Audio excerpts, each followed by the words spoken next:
Hello everyone. आज का topic है अकबर की राजपूत नीति।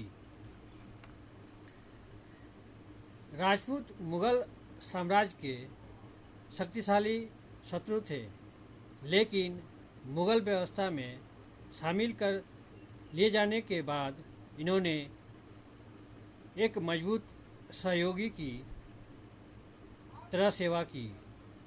वास्तव में इस नीति को हम एक केंद्रीकृत राज्य के परिप्रेक्ष्य में समझ सकते हैं।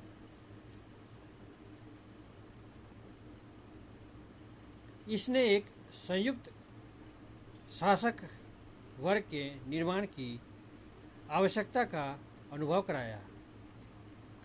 कॉप महोदय ने हाल ही में अपनी पुस्तक नानकर, राजपूत और सिपाही में मुगल व्यवस्था में राजपूतों को शामिल किए जाने की अनिवार्यता पर बल दिया और कहा कि इससे मुगलों की पहुंच भारत के विस्तृत सैन्य बाजार तक हो गई। सर्वप्रथम राजपूतों के बीच की अनेकता मुगलों के लिए लाभकारी सिद्ध हुई। राजनीतिक रूप से वे बिखरे हुए थे। इस राजनीतिक विखंडन के कारण ही आक्रमणकारी मुगल इस समूचे क्षेत्र पर अधिकार करने में सफल हुए। राजपूतों के बीच व्याप्त व्यक्तिगत शत्रुता एवं ईर्ष्या के कारण मुगलों के एक केंद्रीय विरोधियों का सामना नहीं करना पड़ा। जिन राजपूत शासकों ने मुगलों के साथ सहयोग करना स्वीकार किया, वे ही अपनी स्थिति को बनाए रख सके, परंतु इन्होंने अपनी स्वाधीनता पर्याप्त मात्रा में खो दी। धीरे धीरे अन्य राजपूत सरदार मुगल व्यवस्था में शामिल होते चले गए।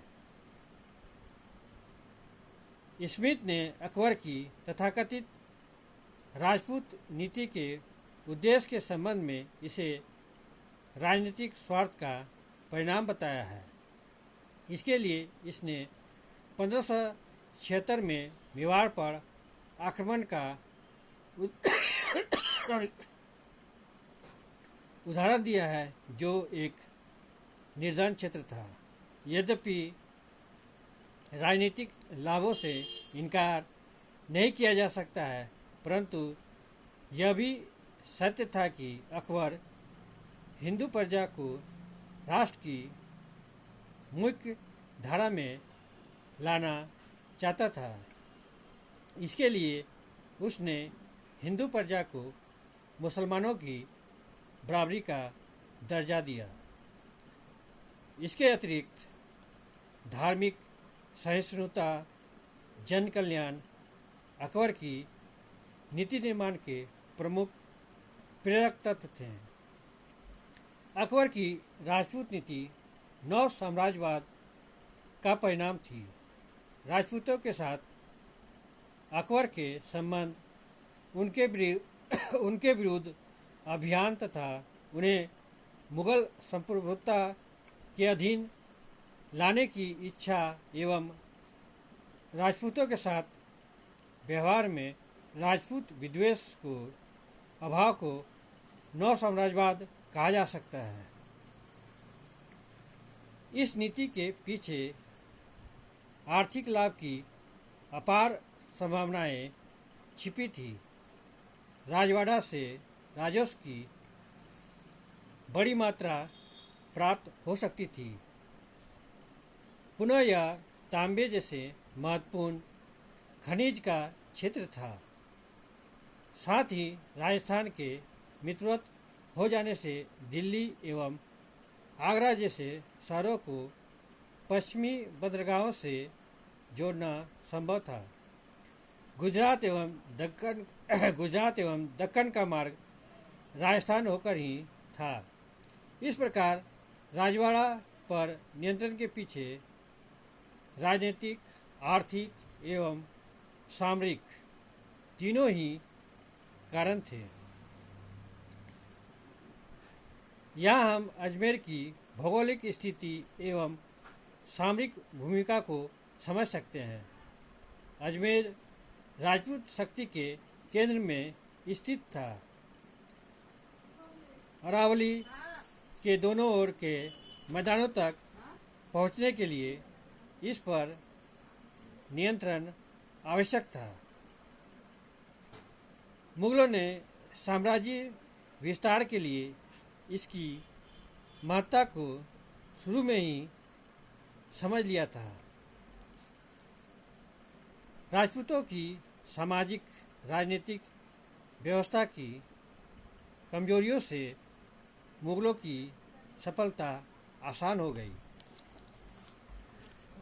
अबुल फजल के अनुसार जमींदारों का विश्वास प्राप्त करने के लिए उनके साथ वैवाहिक संबंधों की नीति हुमायूं के समय में ही प्रारंभ हो गई थी।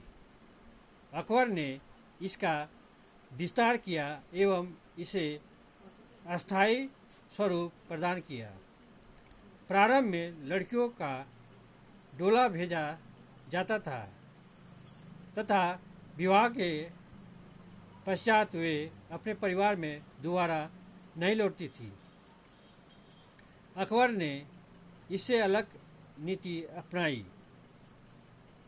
उसने अपनी पत्नियों को पूर्ण धार्मिक स्वतंत्रता प्रदान की एवं उनके पिताओं एवं संबंधियों को मुगल दरबार में ऊंचे पद प्रदान किए। भारमल को मुगल दरबार में ऊंचा पद दिया गया एवं उनके पुत्र भगवान दास को 5000 का मनसब तथा पौत्र मान सिंह को 7000 का मनसब प्राप्त हुआ।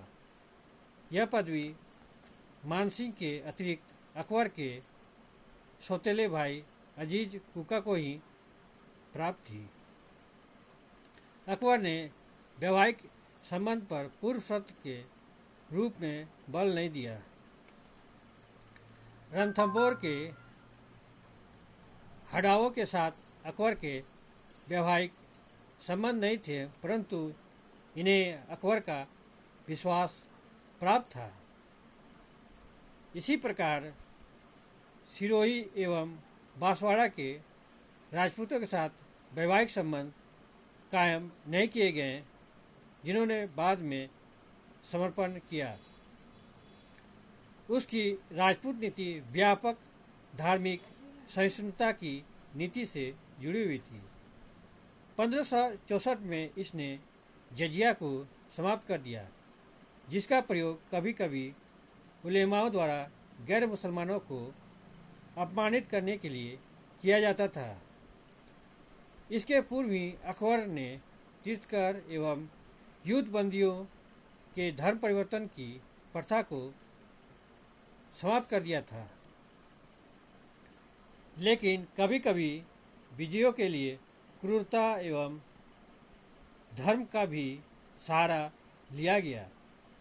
चित्तौड़ पर आक्रमण के समय इसने जिहाद का नारा दिया एवं राजपूतों का कत्लेआम करवाया। हालांकि इसे दोहराया नहीं गया। यह उल्लेखनीय है कि अकबर ने अधिराज्यता का पर बल दिया, न कि संप्रभुता पर। चित्तौड़ के पतन के बाद अन्य राजपूत शासकों ने भयभीत होकर समर्पण कर दिया। जैसलमेर एवं बीकानेर ने भी अकबर के साथ वैवाहिक संबंध कायम किए, लेकिन एकमात्र मेवाड़ ने अधीनता स्वीकार करने से इनकार कर दिया एवं संघर्ष करता रहा। यह सत्य है कि राणा सांगा ने वीरतापूर्वक प्रतिरोध किया एवं अकबर के समक्ष झुकने से इनकार कर दिया। लेकिन वास्तव में अन्य राजपूत राज्यों पर इसका खास असर नहीं हुआ, जिन्होंने यह महसूस किया कि तत्कालीन परिस्थितियों में छोटे राज्यों के लिए अपनी स्वाधीनता बनाए रखना संभव नहीं है। इन राजाओं को काफ़ी हद तक स्वायत्तता प्रदान करके अकबर ने एक ऐसा साम्राज्य स्थापित किया जो उसके लिए हानिकारक नहीं था, बल्कि उसके उद्देश्यों की पूर्ति में पूरी तरह सहायक था। गुजरात से अपनी आपूर्ति को बनाए रखने के लिए अकबर ने मारवाड़ को सीधा मुगल नियंत्रण में रखा एवं उसके साथ वैवाहिक संबंध बनाए। अकबर के राजपूत नीति की सबसे महत्वपूर्ण विशेषता थी राजपूत राज्यों के आंतरिक मामलों में केंद्रीय मुगल सरकार का कम से कम हस्तक्षेप। समर्पण के बाद राजपूत सरदारों को उनके अपने क्षेत्र वतन जागीर के रूप में प्रदान कर दिए गए।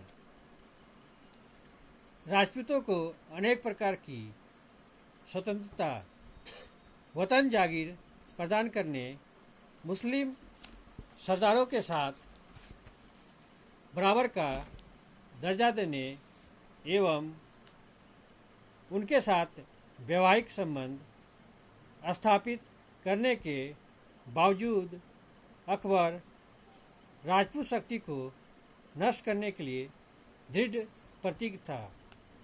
इसने ऐसी स्थिति उत्पन्न कर दी जिसमें राजपूत एकजुट नहीं हो सकते थे। धीरे धीरे अकबर ने सभी राज्यों में हस्तक्षेप करने का अधिकार प्राप्त कर लिया। अकबर एवं राजपूतों के बीच का संबंध सर्वोच्च सत्ता एवं अधीनस्थ सरदार के बीच का संबंध था। राजपूत राज्यों को मुगल साम्राज्य में एकीकृत कर दिया गया एवं उन्हें व्यक्तिगत स्वतंत्रता बनाए रखने का अधिकार नहीं था। तकनीकी रूप से राजपूत राजाओं को कोई भी पदवी प्राप्त हो, वे जमींदार से अधिक नहीं थे। उसने इतने बड़े साम्राज्य का निर्माण किया जिसके घेरे से निकलना मुश्किल था। राजपूतों को मुस्लिम अमीरों का दर्जा प्राप्त हुआ। अकबर ने सल्तनत की उदारवादी व्याख्या करके उलेमाओं के विरोध को समाप्त कर दिया। उसने उस राजनीतिक कौशल का विकास किया जिसके द्वारा राजपूत जनशक्ति को मुगल साम्राज्य में शामिल करना संभव हुआ। कॉप ने मत व्यक्त किया है कि विशिष्ट वर्गीय दृष्टिकोण से मुगल साम्राज्य प्रतिष्ठापूर्ण एवं आकर्षक उपहारों पर आधारित एक राजनीतिक अर्थव्यवस्था थी। यद्यपि शेरशाह ने पहले ही इसकी शुरुआत की थी, परंतु मुगलों की मुख्य विशेषता दूसरे धर्म एवं संस्कृति के कुलीनों को इसमें शामिल करना था। इस नीति की मुख्य विशेषताओं को निम्न रूप में समझा जा सकता है। अकबर ने राजपूतों को आत्मसात करने के लिए पुरस्कार एवं दंड की नीति का अवलंबन किया। अकबर की यह राजपूत नीति मुगल साम्राज्य के साथ साथ राजपूतों के लिए भी लाभकारी सिद्ध हुआ। राजपूतों की व्यक्तिगत स्वतंत्रता बनाए रखने की स्वाभाविक प्रकृति का उसने लाभ उठाया एवं राजपूताना में हस्तक्षेप किया। इसके अलावा उन्हें मुगल अमीरों के बराबर का दर्जा प्रदान करना, वतन जागीर देना, स्थानीय स्वायत्तता, धार्मिक सहिष्णुता एवं शत्रु के साथ उदारपूर्ण व्यवहार उसकी इस नीति के प्रमुख तत्व थे। इन्हीं शब्दों के साथ मैं अपने टॉपिक को यहीं विराम देता हूँ। अगर आप लोग को इस टॉपिक संबंधित कोई प्रश्न पूछना हो तो आप कमेंट बॉक्स में जाके अपना प्रश्न पूछ सकते हैं। Thank you. जय हिंद।